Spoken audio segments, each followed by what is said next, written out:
এই মিয়া চুপ করেন, একেবারে খেয়ে ফেলব।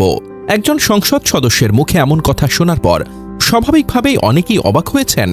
1 মিনিটের ওই ভিডিওতে দেখা যায় মাদারীপুর 1 আসনের সংসদ সদস্য পীরজাদা মাওলানা হানজালা সালিশ বৈঠকের মধ্যে হঠাৎ ক্ষুব্ধ হয়ে উঠেছেন।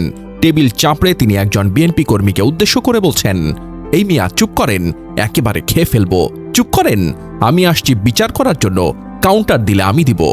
তার এমন বক্তব্য ও আচরণ নিয়ে সামাজিক যোগাযোগ মাধ্যমে নানা প্রতিক্রিয়া দেখা দিয়েছে। কিন্তু প্রশ্ন হলো, তিনি কি সত্যি মেজাজ হারিয়েছিলেন, নাকি পরিস্থিতি সামাল দিতেই বাধ্য হয়েছিলেন কঠোর হতে? সম্প্রতি শিবচর উপজেলার দত্তপাড়া এলাকায় একটি স্থানীয় বিরোধের মীমাংসায় সালিশ বৈঠকে বসেন এমপি হানজালা। সালিশ চলাকালীন পক্ষ ও বিপক্ষের লোকজনের মধ্যে উচ্চবাচ্য তর্ক বিতর্ক শুরু হয়।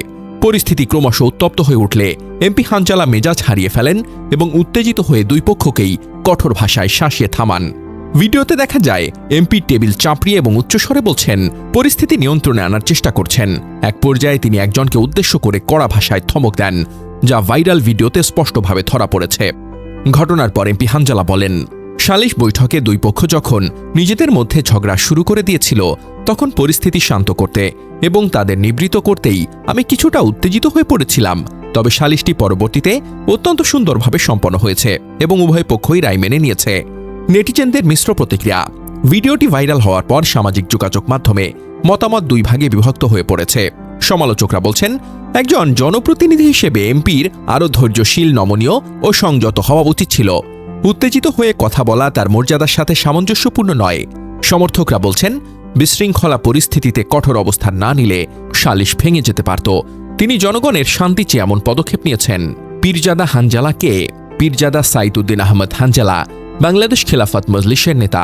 সাম্প্রতিক জাতীয় নির্বাচনে মাদারীপুর 1 আসন থেকে রিকশা প্রতীকে বিজয়ী হয়ে সংসদ সদস্য নির্বাচিত হন। তিনি একজন ধর্মীয় ব্যক্তিত্ব হিসেবে পরিচিত। নির্বাচনে অল্প ভোটের ব্যবধানে জয়লাভ করায় তার জনপ্রিয়তা নিয়ে আলোচনা রয়েছে। স্থানীয়ভাবে তিনি সাধারণ মানুষের কাছাকাছি থেকে কাজ করার চেষ্টা করেন বলে পরিচিত।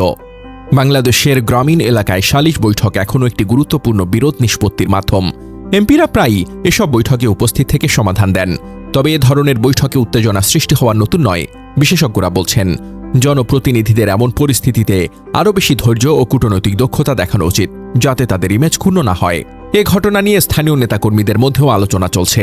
কেউ কেউ এটাকে সাময়িক উত্তেজনা বলে উড়িয়ে দিলেও অনেকে মনে করছেন এমপির আচরণ নিয়ে আরও সতর্ক হওয়া প্রয়োজন।